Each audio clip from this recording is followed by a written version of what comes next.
How exciting will it be to see Nick Rallis coach a defense with some actual talent on it? And what's the ceiling for the Cardinals in 2025? Let's discuss.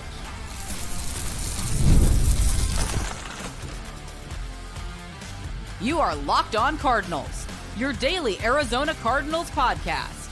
Part of the Locked On Podcast Network, your team every day. Alex Clancy here. Follow me on Twitter, Clancy's Corner. Follow the podcast at Locked On AZ Cards. Thank you for making Locked On Cardinals your first listen, free wherever you get your podcast, and on YouTube, part of the Locked On Podcast Network, your team every day. Today's episode is brought to you by Amazon Fire TV Stick 4K. Did you know your Fire TV is also an Xbox? Turn any TV into your gaming and entertainment hub with Fire TV Stick 4K devices. No console required. Head to Amazon.com/Fire TV Locked On to get started. Xbox Game Pass Ultimate subscription and compatible controller required. Going into season 9, hosting this lovely podcast. It's going to be the best one yet. Joining me now is somebody who was a part of that journey during the earlier years, the not as good years.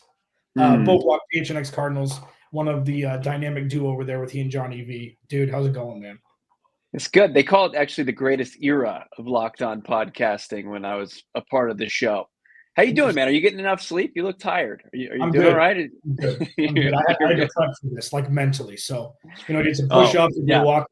And listen, we're going to get a Nick Rallis because he's kind of been given a pass is the wrong word, like in an absolute form, but it's been a lot more Drew Petzing, just spotlight on him than Drew and Nick Rallis. Nick Rallis could be given the benefit of the doubt, namely because the talent wasn't there during the first year and a half, and now it is. So we'll discuss that. Is the offense good as is? I talked about it. I want to get your thoughts. And what's the ceiling for this team in 2025? I do want to kind of give, condolences to you because you said the Cardinals should have taken an offensive lineman at 16, and I went defensive tackle, right? I feel like it was a while ago, but I feel like that's what happened. Is that accurate?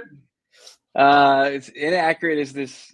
It's pretty much on par with how this show is as far as information. Yeah. So with Nick Rallis, 6 out of 7 picks on the defensive side. Just moving on from that. Yeah. Yeah, of course. Yeah. I mean, the slapstick time is for the summer when we have nothing to talk about. So obviously the Cardinals, irrespective of if it was planned or seeing the constant best player available falling on the defensive side of the ball in positions of need, whether it be for starters or for depth, is Nick Rallis going to be a head coach somewhere else next in 2026? Is this something that's going to get serious really quickly? Yeah, I believe so. I mean, this is a guy that's going to be 32 in July, and I think that's the only thing that they're going to be able to hold against him is his youth and inexperience. But he's going into year 3 as a defensive coordinator now. Before that, he was a position coach, linebackers coach for the 2022 Super Bowl team.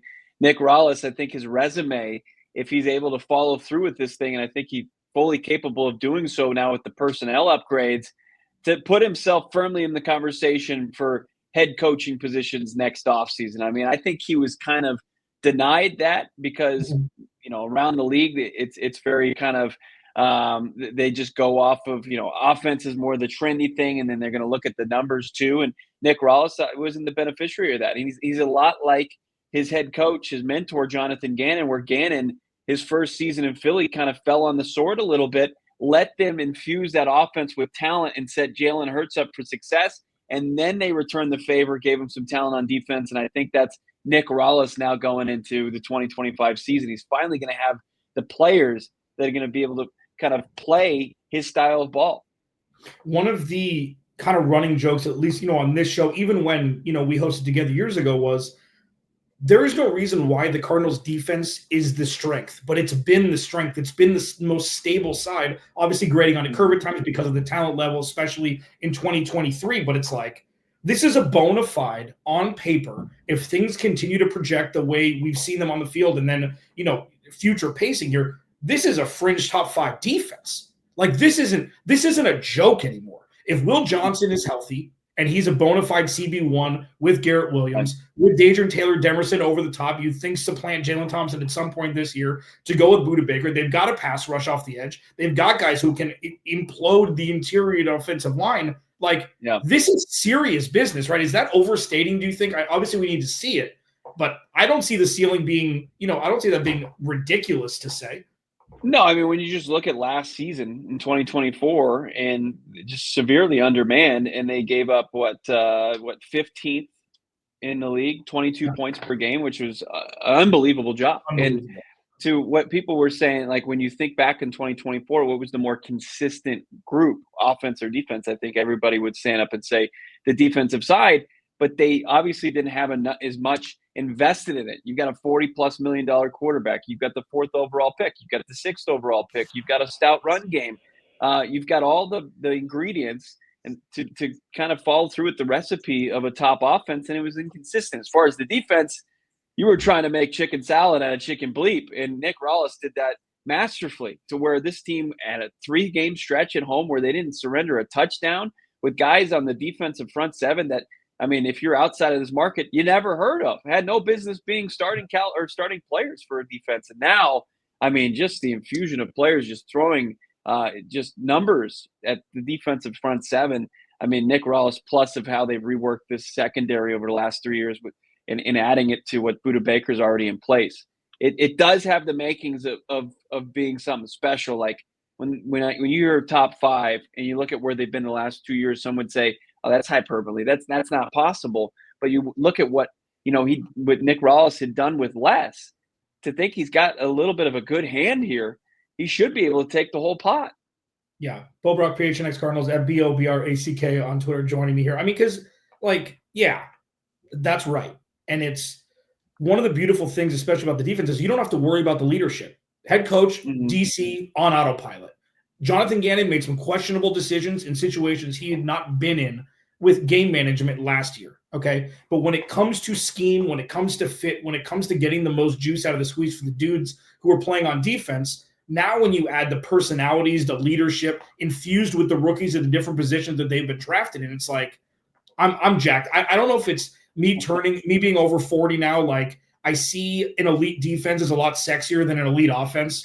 Like, I've completely shifted. If the Cardinals give up less than 20 points a game next year, it's going to be the most fulfilling year for me, since 2011. It's like they did it. They didn't have strengths on defense for years. They haven't had a CB1 and CB2 tandem since 2014 with Antonio Cromartie and Patrick Peterson. Like, bona fide Byron Murphy and Brandon Williams and Marco Wilson, like, they acknowledged it, and then they've gone head over heels onto that. And I think, it's a beautiful thing. Let me ask you this really quickly before we pivot to the offense. Yeah. Do you think the Will Johnson pick changed the trajectory of the rest of the draft? Or do you think this was the plan? So you think they went all more in on defense because they had that dude fall in their lap?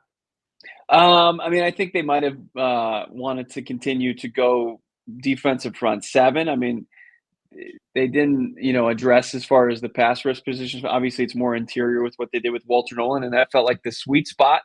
But, Gannon told Shine on Sports yesterday that their analytics team were saying, JG, it's a 0.002% chance that this guy gets to you. And once it happened, I mean, they couldn't have, put the pick in quick enough because of the scheme fit, because of the player and the character, because of the production in college football, having more pick sixes than, TDs surrendered. I mean, it was just one of those perfect storms to where it's one of those things where it just completely changes the complexion of your draft class to where now you've got 2 bona fide first round projectable picks that can kind of just, not expedite a rebuild, because I think it was right there on the precipice. I think it's something that it pretty much puts rocket fuel in your vehicle. It could take it to the moon, where otherwise, sky's the limit. If you're Michael Jordan, the sky's the roof. The ceiling's the roof. Yeah, I mean, these guys are going to be able to drive in the fast lane right when they get their driver's license, because they'll have the infrastructure in place to not. None of these guys were drafted to save a position group, and that is an ongoing theme for the Cardinals. Maybe Paris Johnson Jr. was, but nobody's been drafted to be like, okay, Marco Wilson, we're going to trade up for you. Yeah. You're CB2. You have no business starting week 1. Yeah. We're far cry from that. It's a great point, and it's a testament to Monty Ossenfort and how he's built this roster. Like when they went to this draft, they didn't have any huge glaring voids on this roster. Like they could have gone. That's why there's such, varying, I guess, choices about where they could go 16th overall.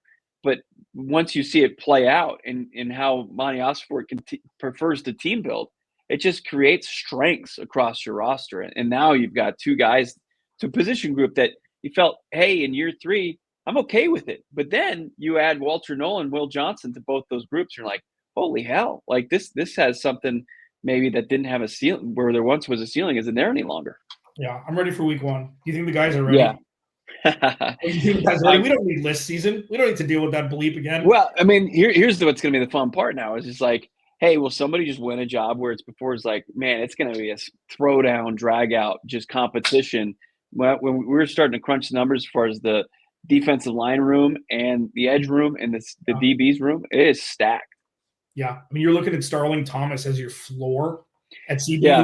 who was a top 20 guy against the run percentage-wise last year. Like, I've apologized, and I know we're going super long here. I've apologized multiple times in the last couple of weeks for overlooking what Starling Thomas has done as kind of a backup dancer to what the Cardinals are trying to build from the DB room. Yeah.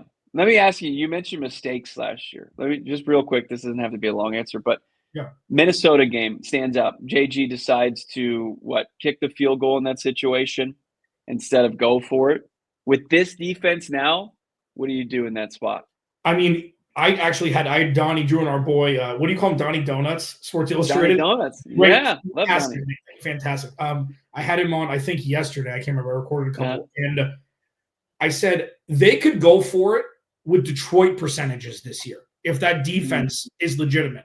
Because it was pretty waffling. I mean, they went for it well inside their own territory against Carolina. And I think that was an overtime. It was around the end of the fourth quarter. It's like they could do whatever the hell they want on offense this year if this defense is 75% of what it looks like on paper. Right? I mean, it's just I think that the offense was beholden to the defense's inefficiencies last year. I think a lot of that had to do with the play calling and stuff with Drew Petzing. Keep the offense on the field, run the ball when maybe pass was the right call. We'll discuss it next because that's going to be part of what we're wrinkling in here. Is the offense as good as is rolling out week 1? We'll discuss it next. Locked On Cardinals, your team every day. This episode of Locked On Cardinals is brought to you by our friends at the Game Time app. I love the Game Time app, man. I use it for everything. I use it for stand-up comedy. I use it for concerts. I bought my Green Day tickets on there. And unless you live in Phoenix, there's nothing like the atmosphere of an NBA playoff game. Every bucket, every defensive stop, every moment feels huge. It's electric in the arena. With Game Time, you can be a part of it without the stress of last-minute ticket hunting. Game Time makes it fast and easy to get playoff tickets, even when demand is sky high. And the prices on the app actually go down as tip-off gets closer, and their last-minute deals can save you up to 60%. They've got the view from your seat element to it, where before you buy the tickets, you can see the vantage point that you'll be sitting in from those seats before you buy them. So it takes the guesswork out of buying tickets, and you can do it over at Game Time. Download the Game Time app, create an account. Use code LOCKEDONNFL for $20 off your first purchase. Terms apply. Again, create an account and redeem code LOCKEDON NFL for $20 off. Download Game Time today. Last minute tickets, lowest price, guaranteed. Bo Brock, PHNX Cardinals, joining me here. We deserve this. Like a little, and I haven't told people in a long time. Bo and my first experience hosting this podcast together. Week 1, Washington, Alex Smith, Adrian Peterson. It was Sam Bradford and Mike Glennon and Josh Rosen. The Arizona Cardinals offense was on the field for 5 minutes in the first half. That's something that's been great. And we're just sitting there, we're eating hot dogs in the press box. Like, at least the hot dogs are good because this team is Garbaggio. And that was, it's going on 7 seasons ago. And this is a completely different organization.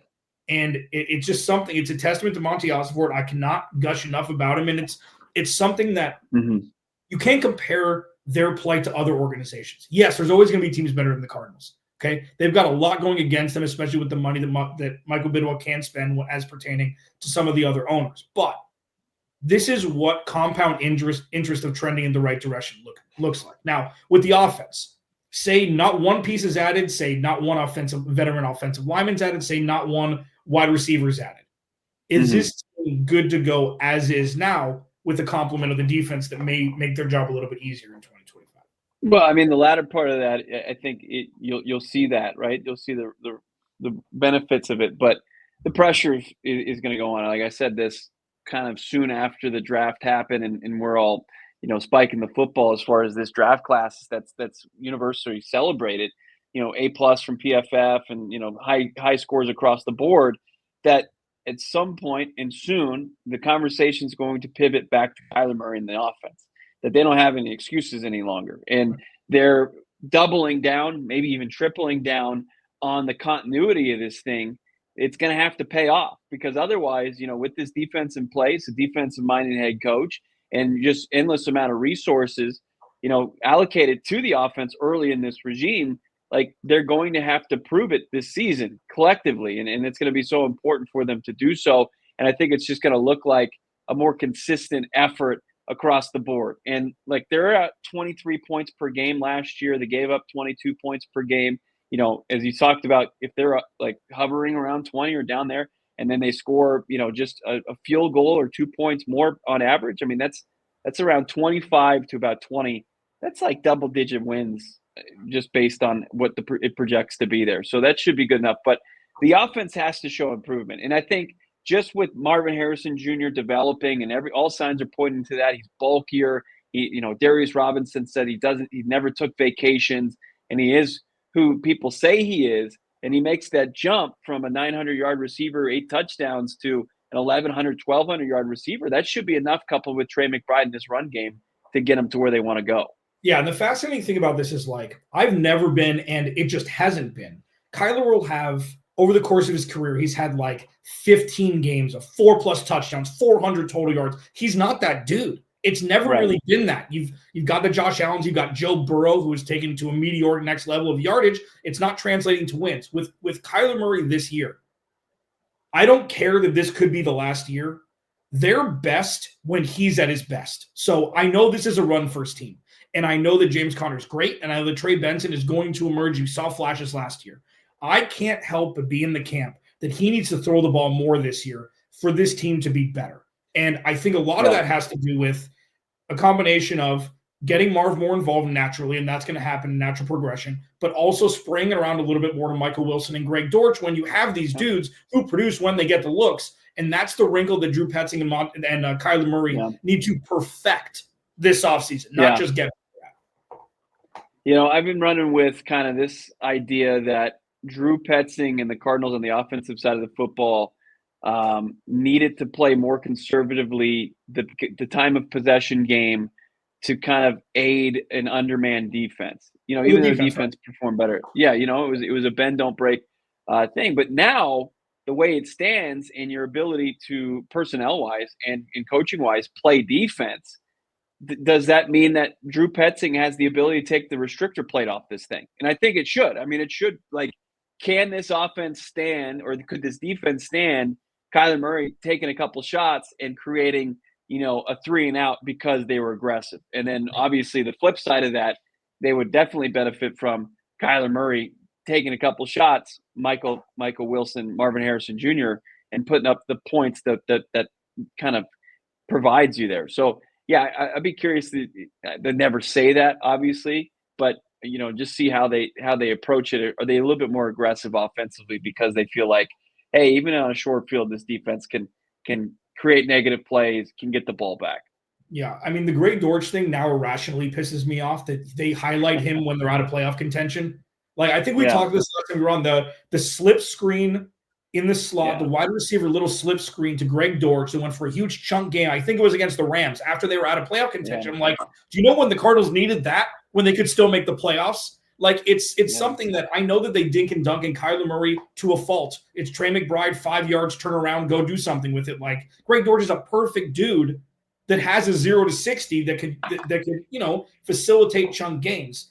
I think with Kyler, remember when he said he got bored? I can't remember what game it was. When they ran all over everybody, he said he was bored post-game. He's like a sharpshooter. He needs to get going early. So the way I see things happening this year are James Conner's numbers go down, Trey Benson's numbers go up rushing-wise, Trey McBride's receiving yards go down, but touchdowns skyrocket, and it's spread around the rest. Like, we know what Trey McBride is. He doesn't need 125 receptions for 1,300 yards, and he needs to score touchdowns, and Marv and the rest of the guys can take care of the rest of the weight if this offense works. Like the defense, who do you scheme for? You got to scheme for everybody. The offense can do that too if they utilize it properly, and they've failed miserably at that, reaching that peak. I mean, is that fair to say? Yeah. It's obviously lopsided. No, it is. It is. And like the explosives, the down the field stuff, they have to figure it. Like there's no reason for it. So yeah, I mean, offensively, no, I think as far as your trends and then what you want to do as far as send them different directions, that needs to be spot on. Like as far as the trio, it needs to be more of a consistent trio, I think, of McBride, MHJ, Michael Wilson, and Greg Dortch instead of hey, it's a Trey McBride game today. Maybe next week will be Marvin Harrison Jr. It's like there's just too much talent, and it puts so much pressure on opposing defenses for it not to be consistently there each and every week. So, is that it, but like to the Dortch point, getting way back to that and just getting players in rhythm. Your passer gets more in rhythm with those easy kind of passes and catches, and then you try to get up the yak. It also benefited Marvin Harrison Jr. Like they did that early in the Miami game, and it played out perfectly for them. And they did it consistently with Trey McBride, but there seemed to be some sort of stubbornness with Marv on that. And I don't know if it was maybe like, sure, you can tip your cap to opposing defenses and how they respected Marv early on from the jump, against Buffalo. He's facing, bracket coverage. But, I mean, you should have enough chemistry now in this offense to where they're going to take away Marv. It's got to be Trey McBride, Michael Wilson, Greg Dortch, whoever it may be. You have the weapons. You got to be, making them pay. Yeah, I agree. And, an offense is very scary when they can slow it down and speed it up with efficiency for both. Yeah. And this offense has the capability to do that. So it'll be fascinating. All of that suffice to say, what's the ceiling for the Cardinals in a way too early conversation? The first time I've talked about it. I'd like to hear both thoughts next. Locked On Cardinals, your team every day. This episode of Locked On Cardinals is brought to you by Amazon Fire TV Stick 4K. Did you know your Fire TV is also an Xbox? Turn any TV into your gaming and entertainment hub with Fire TV Stick 4K devices.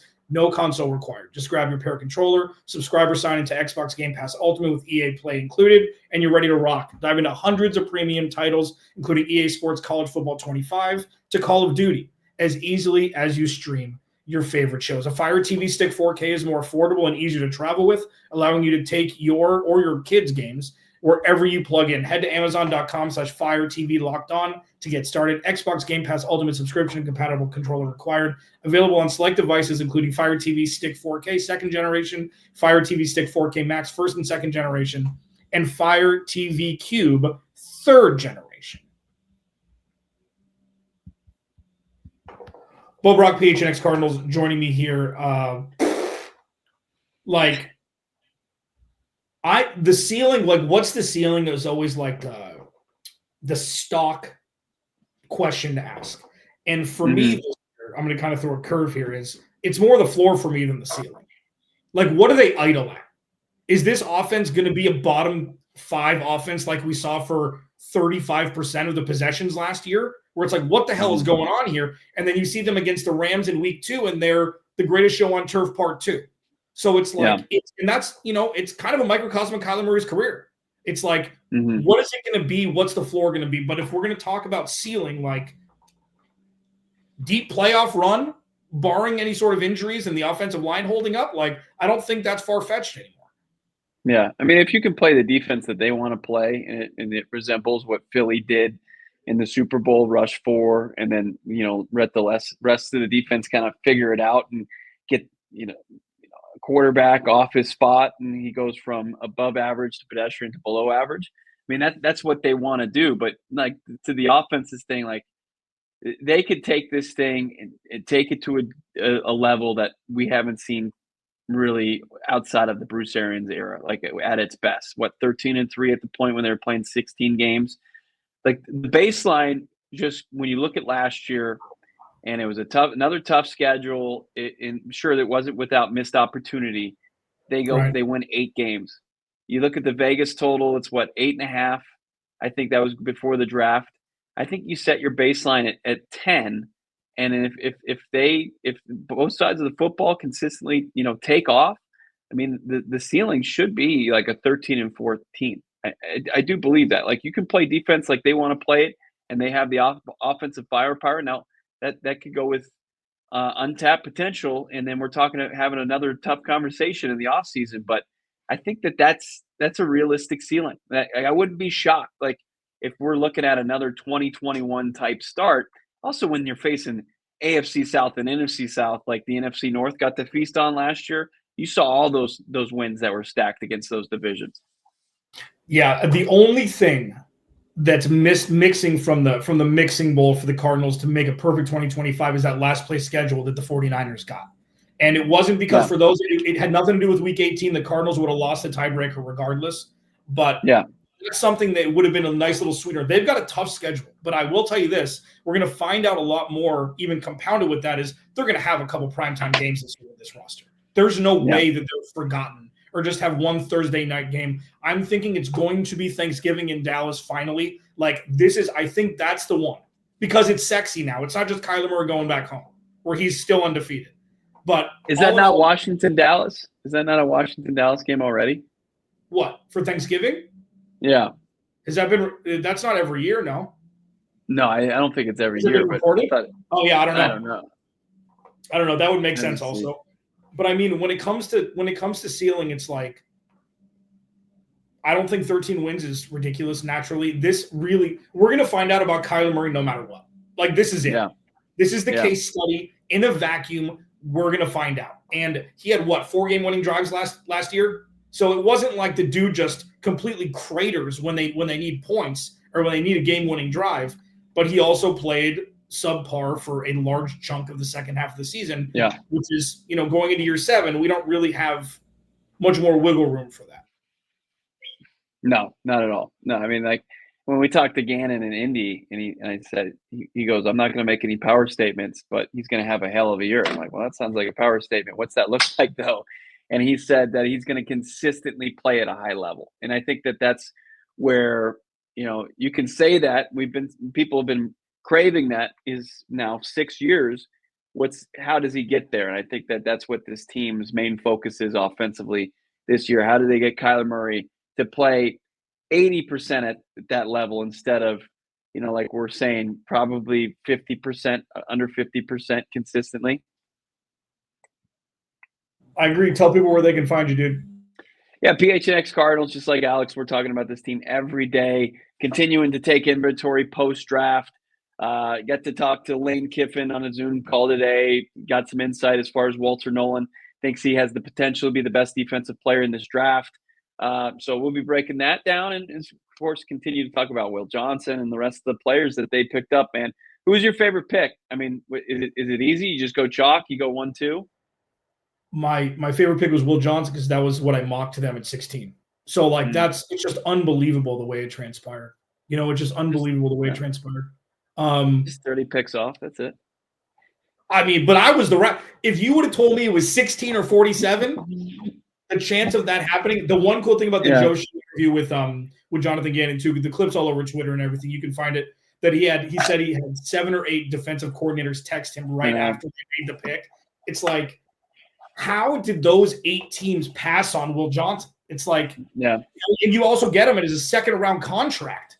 It's like it's the best of all worlds. Is that the equivalent of you been in a live fantasy football draft and you make the selection and your buddies are all like, oh, that's a good pick, man. Good pick.